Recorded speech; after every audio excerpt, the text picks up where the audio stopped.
It's a truly special day here at the studio because today I am in Rome talking to the esteemed Emperor Trajan. How are you, Trajan? I'm great, peasant. How are you? I'm well, thank you.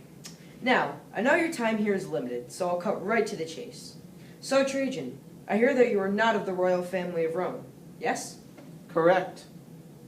So, how's it you came to be emperor? Excellent question, peasant. Well, it all started in the time of the empire when a man named Nerva was emperor. You see, Nerva had many enemies, including generals and some senators.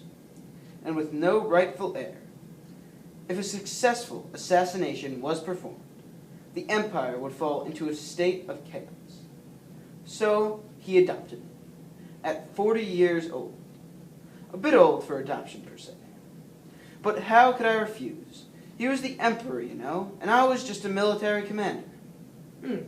Now, I'm also informed that you are the first non-Roman emperor? Yes, but my place of origin means nothing. Despite my somewhat high place in society, because my father was consul, by the way. His reason for adopting me was due to my honor and valor in battle, and my military success. And there you have it. So that leads me to my next question. When, where, and to whom were you born? I was born in Italica, Spain, on the glorious day of September 18th, 53 A.D., to Marcus Ulpius Traianus, my father. I came from a wealthy family. My father was a gifted military tactician, leading the forces of Rome in the Jewish War of 67, as well as senator and consul. Fascinating. Now I hear that your military expertise has served you quite well in your conquests. Tell me more about them, as I hear that they are quite extensive. Another brilliant question, peasant. And I shall answer.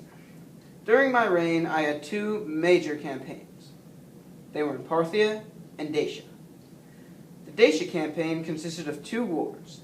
The first war, I admit, was incited by my pure desire for land and power. In addition to that, Dacia is a main strategic point between our barbarian enemies, the Germanic tribes and the Sarmatians. Thankfully, we won the war, and Dacia was mine. However, the second war in Dacia was an attempted revolt, which my forces put down in less than 1 year. My second major campaign was in Armenia against the Parthians. We have battled Parthia for many years, and Armenia has been a constant battleground.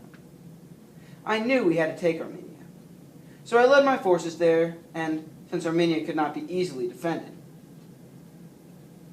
I did. Armenia was annexed, but I was fearful, because the Parthian could attack from Mesopotamia. So I led my forces south, sacked the Parthian capital, and took Mesopotamia. My other annexations include Sinai, Jordan, and Mesopotamia, forming my Arabian province. Through determination and perseverance, I had expanded the borders of the empire farther than anyone before me. Impressive. I take it that you are the military expert. Now, I know that you must be on your way soon, so I'll wrap up in just a minute. I understand that you have constructed many public works projects. Can you discuss them with me? Of course. Well, my greatest masterpiece was by far my column.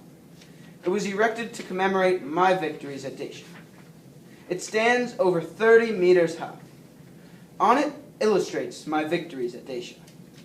It is constructed of 19 40-ton blocks of stone. And not to mention, there are 180 stone steps leading to the top. My greatest masterpiece.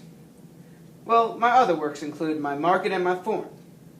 My forum is located on the Quirinal Hill, and over 60 million cubic meters of rock had to be moved just to construct it.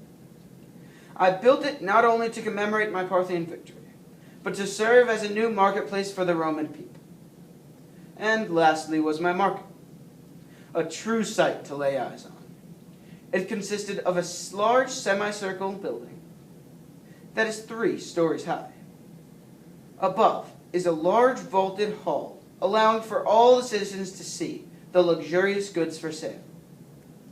In addition, I also created reforms to assist the poorer classes, especially for their education. Interesting. You must be quite the architect and Samaritan. To construct these buildings must have been no small feat. No, they were not. A great sum of money and labors it took to build these masterpieces. I do hope my people enjoy them as I have. One more question, and then I'll be on my way. If I'm not mistaken, you have recently adopted an heir. Am I wrong? Yes, indeed, it is true. My wife has borne me no children, and I fear that I am near death.